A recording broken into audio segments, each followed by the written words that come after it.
Yo, I heard from you in a minute. All right. So tell them to bring the smoke. We'll come lay them out. Simple. Come on, we family for life. Send me the details, and I'll be there. I'm on my way.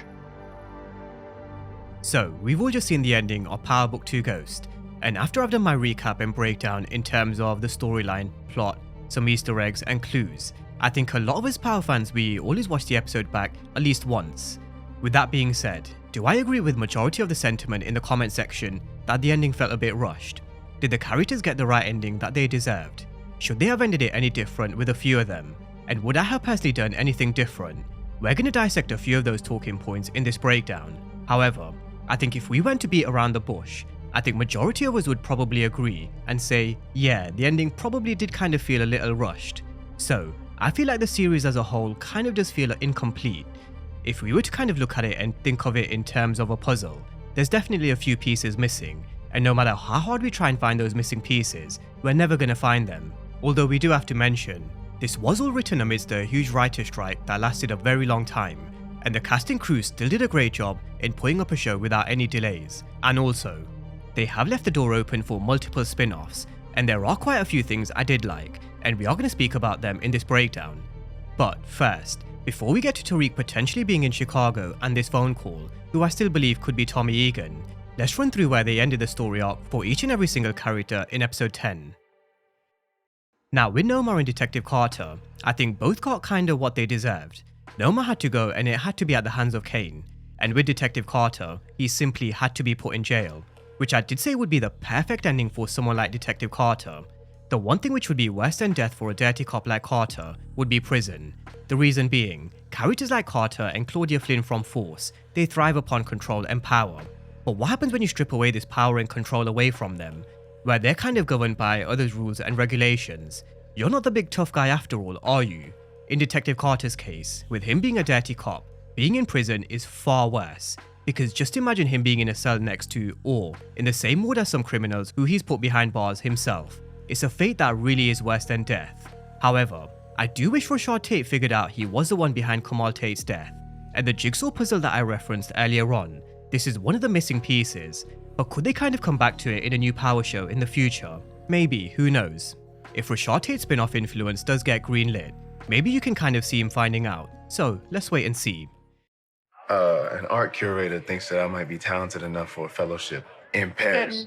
Stop lying. Now, in terms of the Tejadas, we've all been saying for many years that happy endings in Power just simply do not exist. So, most of us probably went into episode 10 with the mindset a lot of these characters are going to either end up dead or in jail, or in a position which is far worse than death, which will always be kind of character dependent. However, Drew got his ending. He's off to Paris because he was offered an art fellowship earlier in the season, and I'm not too sure, maybe because we're not kind of used to seeing happy endings in Power. With Diana, her wanting to be in the game and rebuild the family business, in my opinion, didn't make sense. This is a character who for majority of Ghosts wanted to go to school. When she did hustle for a brief period, she soon realized she wanted out the game. She went to jail in season 3, and when she was released, she wanted to leave the city and start fresh elsewhere. At the beginning of season 4, she couldn't do what Effie does, keep up with her studies and hustle at the same time. And then she went and lost her baby. What she went through as a character definitely made her turn darker. She also killed Anya in an eye for an eye move, which she did make sense of. Well, until it's your mother that you gotta bury, I don't give a fuck what you think. Listen! What you need to understand, though, D, is revenge ain't always about blood. If the shoe was on the other foot, we know for a fact Tariq would go all guns blazing if Tasha was on the other end of this sheet. So, I can get on board with Diana's kind of reasoning, but was it all enough for her to want to be kind of in the game after they lost so much, and in essence, take Monet's place? I'm not too sure. With Kane, him being on the run, I actually kind of like this idea of, with Kane's character, because it does leave it open-ended for him to kind of come back in a future spin-off. Woody McClain is a great actor, and I think one of Power Book 2 Ghost's best. He really has become a fan favourite over the last couple of years on Ghost, and I think him being on the run, it definitely leaves the door open for either his own spin-off, or potentially even crossing over to Chicago, or maybe something else. We're definitely going to come back around to that point later on and over the coming weeks. With Brayden, I think he was kind of hard done by. I really do wish they did more with his character. The same goes for Effie. Alex Lepre, who played Effie, did mention before that she wasn't happy with how her character arc ended for her particular character, and I can see why. it wasn't quite the happy ending that she would have hoped, although I don't think she deserved a happy ending anyway. She's back to hustling at Stansfield because she gave up on her dream to go to study at Stanford to help Kane. And look, on Effie's character, you guys know where I stand on her character development and her kind of backstory or the lack of it. I've been through it before. You only have to look at Jukebox's history with Kenya and you'll see the stark contrast in terms of just how many layers they were able to kind of give Juke's character. But let me know where you stand on these two. She's your queen pin. And as a thank you, I expect you both to withdraw your complaints to the bar. Now, with Davis MacLean, I really am glad that he was able to get his law license back because he is one of my favourite characters from Book 2 Ghost. I think Method Man played the role of Davis MacLean really well. I also don't think many kind of predicted Davis would get reinstated by the bar committee in the manner that he did. And it also kind of leaves the door open for him to appear in a Futures Power spin-off, just like Kane to Harder. I mean, I wouldn't mind seeing Davis MacLean interacting with Tommy Egan in the future, that's for sure. If that's the kind of route they're going with Tommy and Tariq, if they're in trouble with the law or need some kind of help that Davis can help with, I can imagine Tariq making the call to, in essence, his Joe Proctor. Now, with that being said, let's talk about Tariq potentially making his way to Chicago, because power never ends. Come on, we family for life. Send me the details and I'll be there. I'm on my way. Now, first things first, who was Tariq speaking to? Now, I thought this was pretty much straightforward. I think Tariq is speaking to Tommy Egan. His uncle Tommy's called him and told him he needs help. But I've also read a few comments where some believe it could actually be Diana. Could it be Kane in another city? Could it be someone else? However, I said it before episode 10. I said it before the season began, and I even said it over a year ago. I always believed Tariq would eventually cross over into Chicago at some point. And it is something that the actors have also teased with their characters too. The whole family got to go to Chicago. Like, you know, like the Tejada, like Kane, Brayden, Tariq, and like Effie. Right. The if we just had to go Diana, re-up or yeah, something. do something. Like, It's like, you know what I'm it'd be saying? Like, cool. just take a look. So, I definitely believe that Tariq was on the phone to Tommy Egan. He said their family, and it just makes sense in terms of the next phase of the Power universe. Tariq goes over to Chicago, helps Tommy with whatever beef he needs help with. For Season 3 then comes to an end, and that sets up the next Power show. Whether it be with both Tariq and Tommy in one, I personally think it will be. Now, with that being said, let's talk about what Tariq said in this phone call in a bit more detail. He said he hadn't heard from them in a minute, and asked what the fuck's going on.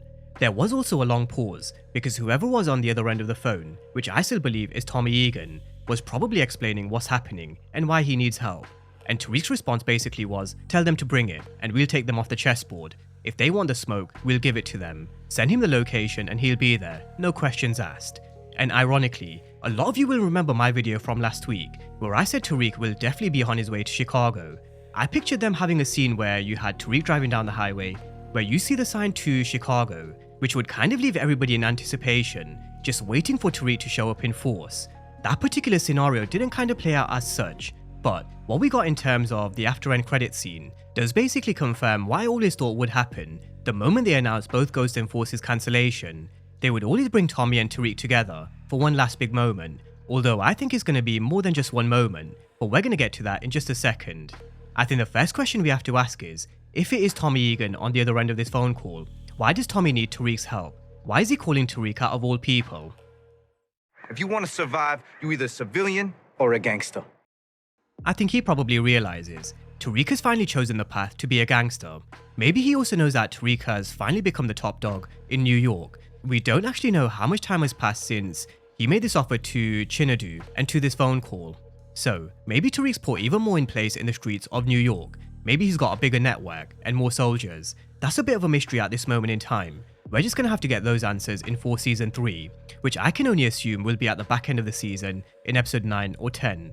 But why does Tommy need Tariq's help? Gail gonna take Tommy out for us. Oh, hell yeah, that's the plan.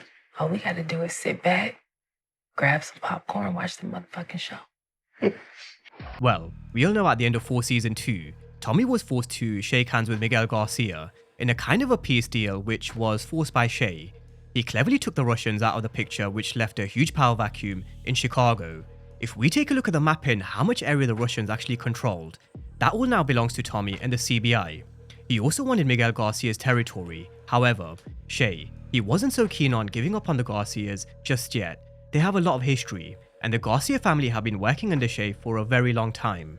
Now Miguel Garcia also took Maria away. Tommy's also having internal conflict issues with Diamond, and behind the scenes, Shanti and Jannard are still plotting against him. They've all been waiting in the wings for Diamond and Tommy to fatten up the CBI in terms of the soldiers, the territory that they occupy, and the overall drug operation, and then they're gonna strike. So, we can kind of take our pick in terms of what issue Tommy needs help with.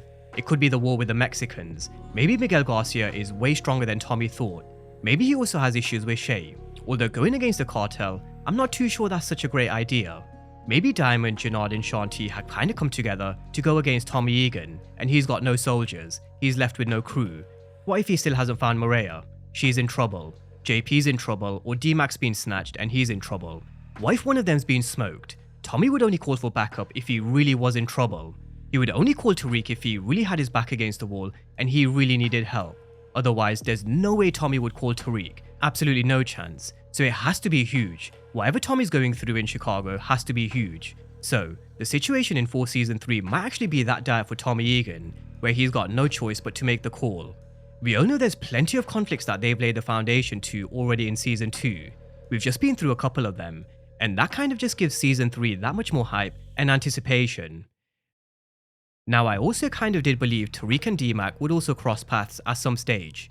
The moment Tommy found out he had another nephew in D-Mac, the similarities that we saw across Force Season 2 in terms of his rebellious ways and Tariq's rebellious ways back in power, you just kind of read the signs. They will eventually cross paths. There's definitely going to be a union at some point in the future in the Power universe. Whether it's in Force Season 3 or kind of in another Power show, I'm for sure excited to see him cross paths with D-Mac. Now, I do also expect Tariq to help Tommy kind of win this war, whether it's by himself, whether he brings Brayden, potentially making the call to Kane or whoever else. I really would love Kane to show up alongside Tariq, with them on absolute pure smoke. If Tommy's kind of wanting shooters in his corner, then look no further than Kane to Harder. He really would be a great soldier and a great addition. I mean, I just kind of played you the clip of all the actors who said it would be interesting to see them in a room together, and I couldn't agree more. I'd really be interested to see what Kane would kind of make of someone like Tommy Egan, and vice versa. We all know Kane can't step foot in New York at this moment in time, so where's he gone? That is a topic that we will touch on at some point this week. So maybe Tariq doesn't come on his own. Maybe he does kind of come with potentially Brayden and Kane. Let's wait and see. However, we all know forces coming to an end. Season 3 will be the final season of Tommy Egan's journey and probably chapter in Chicago. At this moment in time, we have no idea where he's going, who's going to make it with him, and what kind of forces him to potentially leave Chicago and maybe go to LA. I personally think he will be going to California. But does this all but confirm or set up a new set of Power shows, or at least one of them being with Tariq and Tommy? We all know Gary Lennon is working on multiple spin-offs, and that's the key word, multiple. So I don't think it's just going to be one. But if this is Tommy Egan on the end of this phone, after Tariq has helped Tommy, will they go off together and will they kind of kickstart this new chapter with Tariq as his kind of right-hand man? I think so. It is a prediction I've had for a while, and it is certainly a prediction I'm going to stick to. What do you want from me, Tariq? Huh? What do you want from me, boy? Teach me your motherfucking game, Ghost. Now, I do think a Tommy and Tariq partnership can be highly beneficial for both. I think Tommy can be Tariq's kind of final mentor in the game. And just like Ghost didn't teach him the game, maybe Tommy does. Maybe Tommy teaches Tariq how they did it back in the day with Ghost and Kanan. We can hear so many more stories. We can hear Tommy telling Tariq, this is what your father did in this situation, or that situation. This is why you need to put a lot more respect on Ghost's name. Because at this moment in time, even though Tariq is kind of accepting that he is similar to his father, he still doesn't know how great Ghost truly was. But who better to hear it from than his own brother? Someone who grew up with him, someone who he built the largest of drug networks in New York with, someone who helped him deal with multiple kind of big connects. I think Tommy teaching Tariq would be highly beneficial, and he can also get him on the boxing bag. I think we kind of have to see that happen in the next Power show, but I can definitely go on and on in terms of whilst Tommy can kind of teach Tariq or kind of speak to him if they are together. There's also them bonding over losing their unborn babies, in different circumstances of course. There's definitely so much they can do with Tommy and Tariq, and I'd even go as far as to say Tariq would also kind of fill a small void left in Tommy's heart. In Force Season 1, we really saw him struggling to come to terms with Ghost's death, because at times, he still referred to Ghost in present tense, before he kind of corrected himself and said former partner, or was his previous business partner. but just having Tariq by his side, he'll probably see the way Tariq is moving and kind of smile and think, you remind me of a certain someone. Of course, Tariq definitely has a long way to go to prove he's anything like Ghost, but there's no doubt that he has shown a few glimpses a few times, and being with Uncle Tommy is only going to help his character development, growth, and help him kind of step it up a level. Tommy's always a character who always thought bigger, he always has done. So, with that being said, that's a breakdown and some overall thoughts and opinions following the ending of Power Book 2 Ghost. So, the floor is now yours. Let me know whether you agree with the kind of happy endings that some of these characters got, and where do you stand with Tariq heading to Chicago? Why does Tommy need help? And could we see not just Tariq, but also one or two more, maybe Kane to Harder? Drop all your thoughts down below in the comment section, and as always, thank you guys for watching, and I'll see you next time.